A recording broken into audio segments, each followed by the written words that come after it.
은혜로우신 하나님, 하루의 첫 시간을 주님께 올려드립니다. 먼저 이 시간 어제의 날을 자복하며 회개의 기도를 드립니다. 저희들의 마음을 돌아봅니다.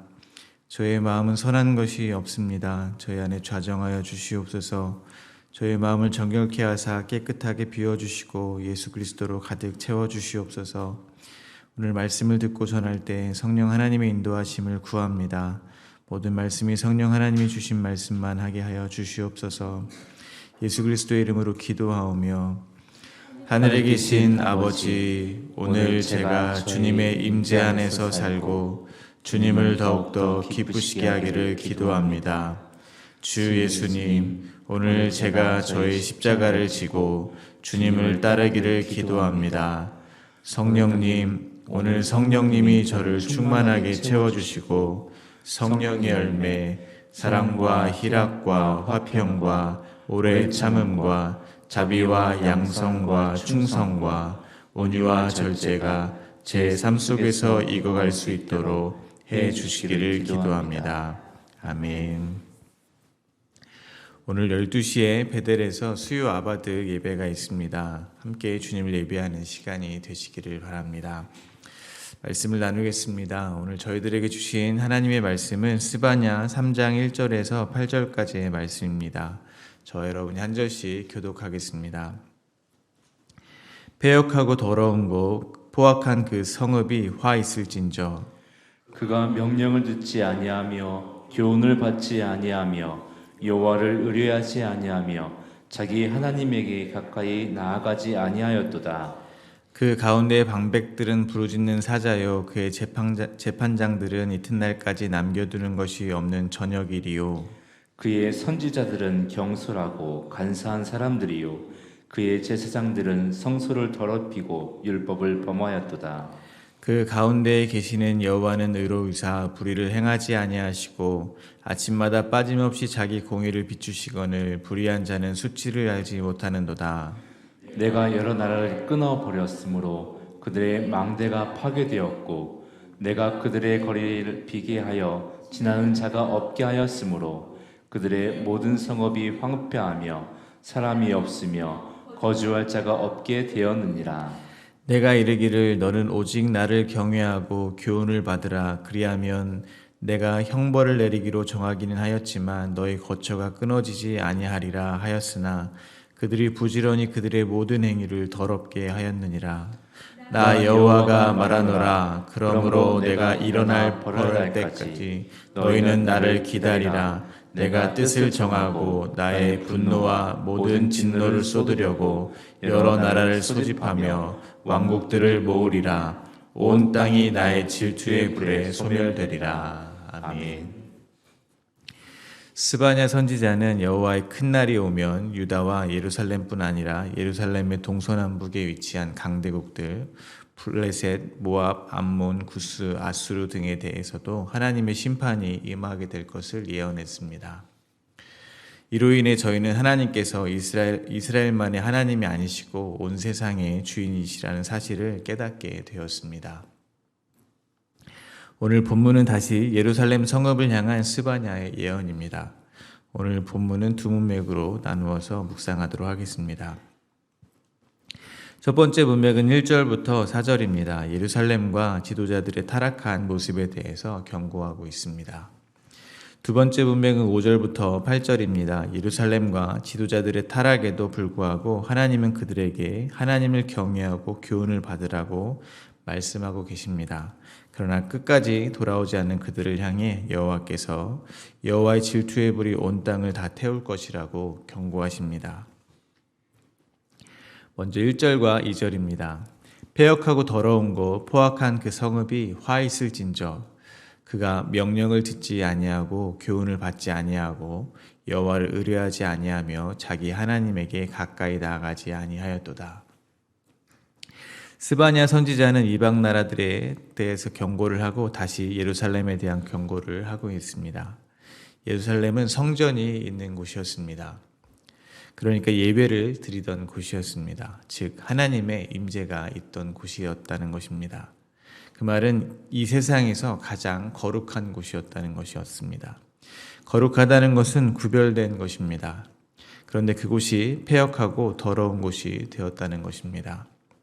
왜냐하면 그들이 명령을 듣지 아니하고 교훈을 받지 아니하고 여호와를 의뢰하지 아니하였고 하나님에게 가까이 나아가지 아니하였기 때문입니다.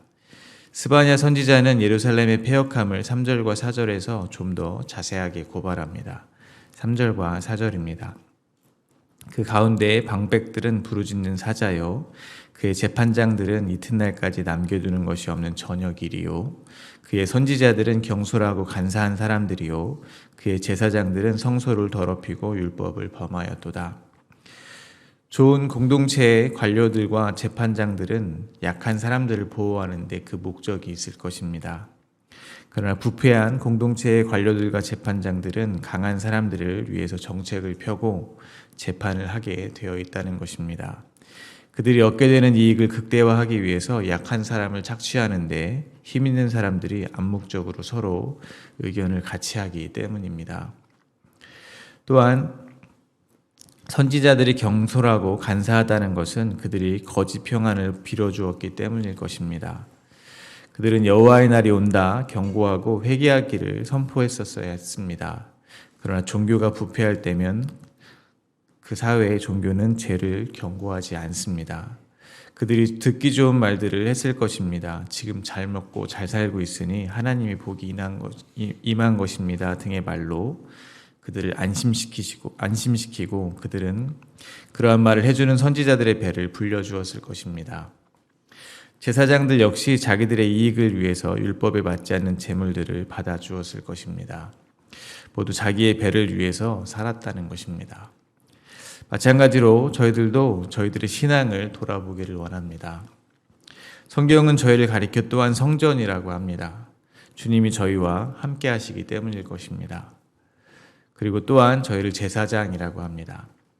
그러나 저희들의 신앙이 하나님의 명령을 듣는 것을 거부하고 교훈을 받는 것을 싫어하고 여호와를 의뢰하지도 않고 하나님께 가까이 나아갈 생각을 안 한다면 하나님의 성전인 저희는 성전을 패역하게 하는 것입니다.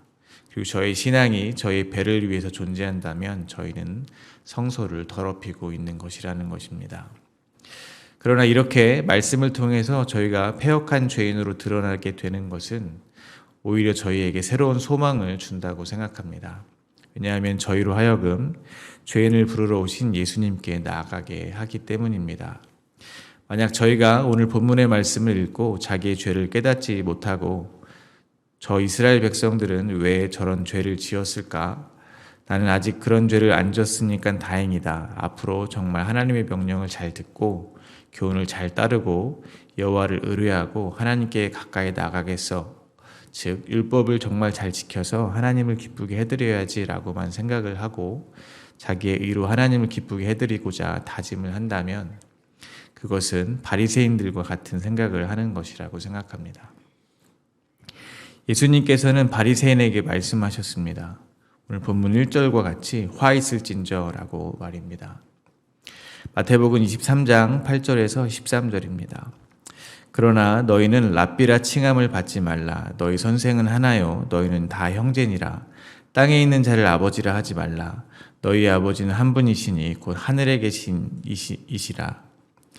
또한 지도자라 칭함을 받지 말라. 너희의 지도자는 한 분이시니 곧 그리스도시니라.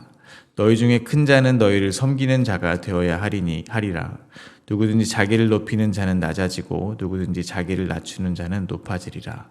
화 있을진저 외식하는 서기관과 바리새인들이여 너희는 천국문을 사람들 앞에서 닫고 너희도 들어가지 않고 들어가려 하는 자도 들어가지 못하게 하는도다.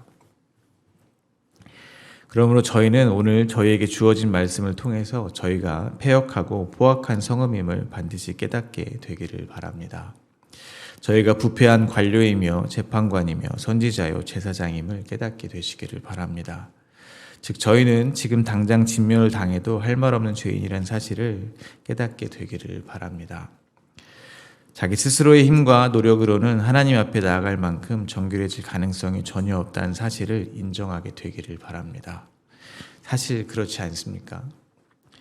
저희가 정말 하나님을 의뢰한다고 하는 순간을 돌아보면 다 어떠한 대가를 바랄 때입니다. 저 같은 경우에는 학비를 내야 하는 시간이 다가오면 입에 달고 살았던 말이 하나님을 의뢰합니다 라는 말이었습니다. 사업을 하시는 분들이나 직장을 다니시는 분들도 마찬가지일 것입니다. 뭔가 이 땅의 일을 해결해야 하고 더 좋은 일이 생기기를 바랄 때 여호와를 의뢰하고 기도의 자리를 찾게 된다는 것입니다. 정말로 날마다 자기가 부인되기를 그리고 십자가를 지기를 바라며 하나님을 의뢰하는 성도들이 몇이나 되겠습니까?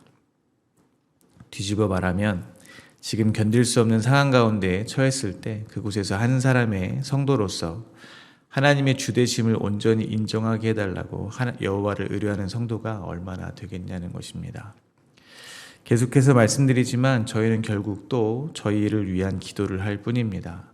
하나님의 이름을 부르며 제발 나 좀 행복하게 해달라고 만족하게 해달라고 부르짖을 뿐이라는 것입니다. 그러니 저희가 바로 패역한 이스라엘이 맞습니다.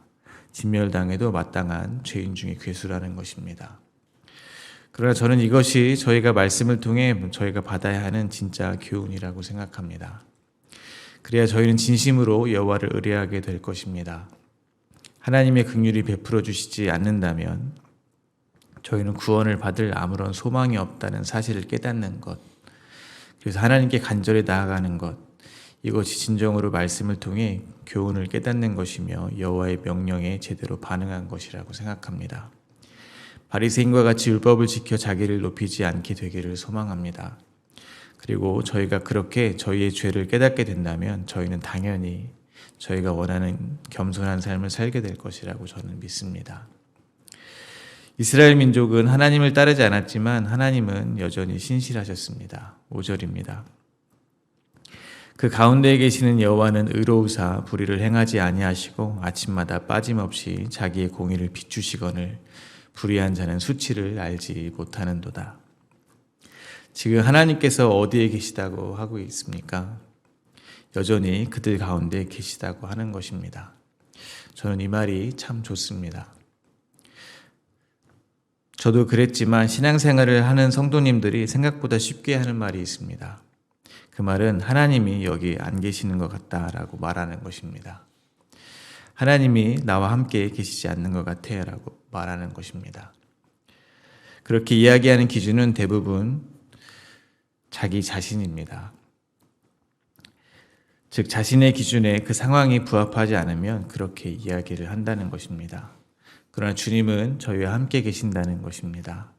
저희가 아무리 패역한 죄를 지어도 주님을 찬송하기는커녕 주님을 저희의 소원 성취의 도구로 전락을 시켰을지라도 매일 동일한 하루가 선물로 주어진다는 것입니다. 단지 저희가 수치를 알지 못하는 죄인이기에 조금만 상황이 힘들거나 자기 마음에 들지 않으면 서슴없이 이곳에는 하나님이 없어 라고 말하는 것뿐이라는 것입니다. 그러므로 저희는 믿음의 눈을 들어서 지금 나와 함께 하고 계시는 하나님을 바라보아야 될 것입니다. 느껴지지 않아도 괜찮습니다. 심지어 하나님이 나를 버린 것 같이 생각이 되어도 괜찮습니다. 왜냐하면 그건 사실이 아니기 때문입니다.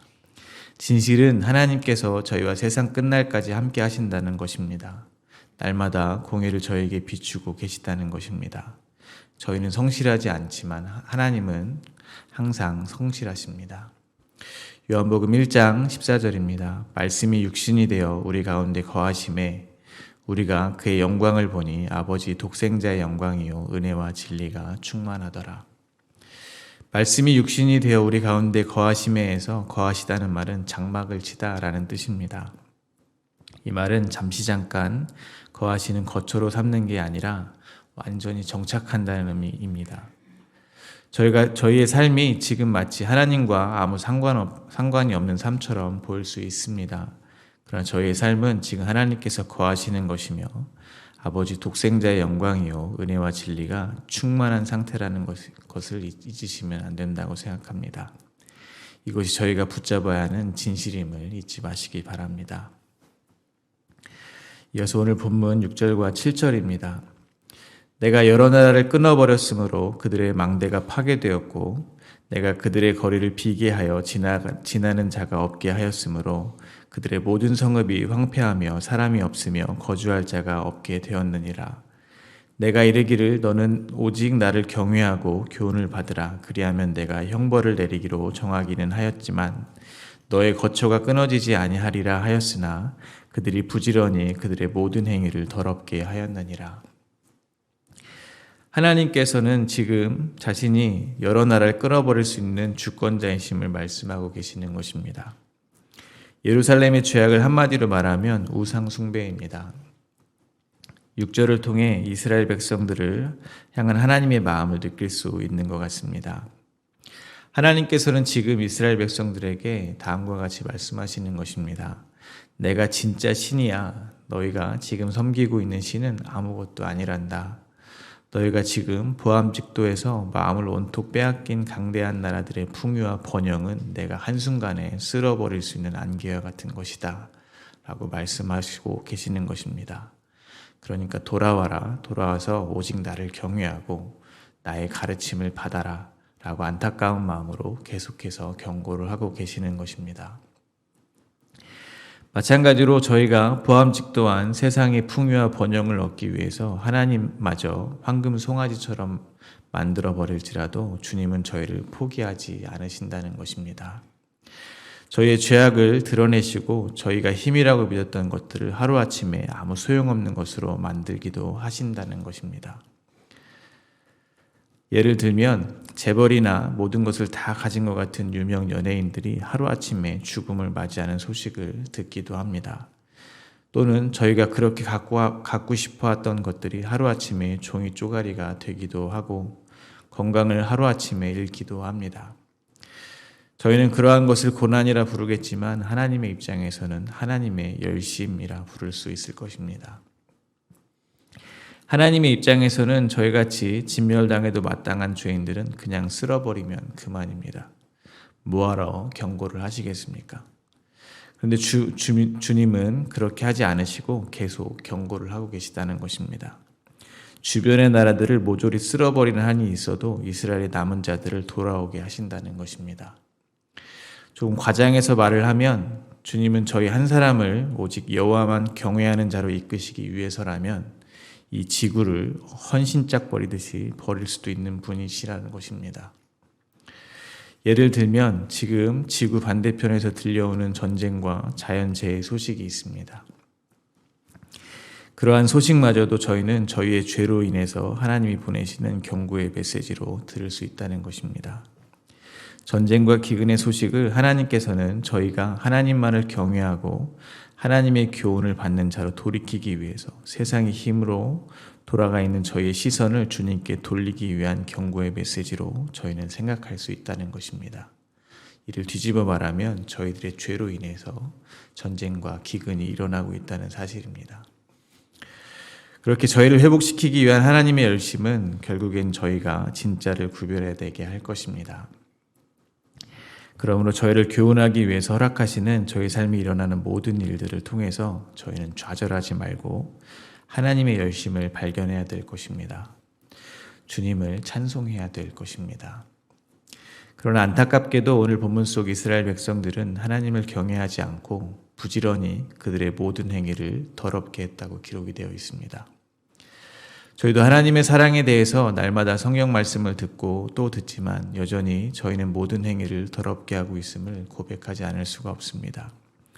쉽게 말해서 아무리 말씀을 들어도 아무리 옳은 생각을 하더라도 여전히 미운 사람을 용서하기가 싫습니다. 하나님을 알아가는 기쁨보다는 통장잔고가 늘어나는 것이 더 기쁩니다. 자기가 부인되는 현장에서 주님의 긍휼을 구하기보다는 자기를 증명하여 주님을 기쁘게 해드리고 다른 사람들의 리더가 되기를 더 원한다는 것입니다.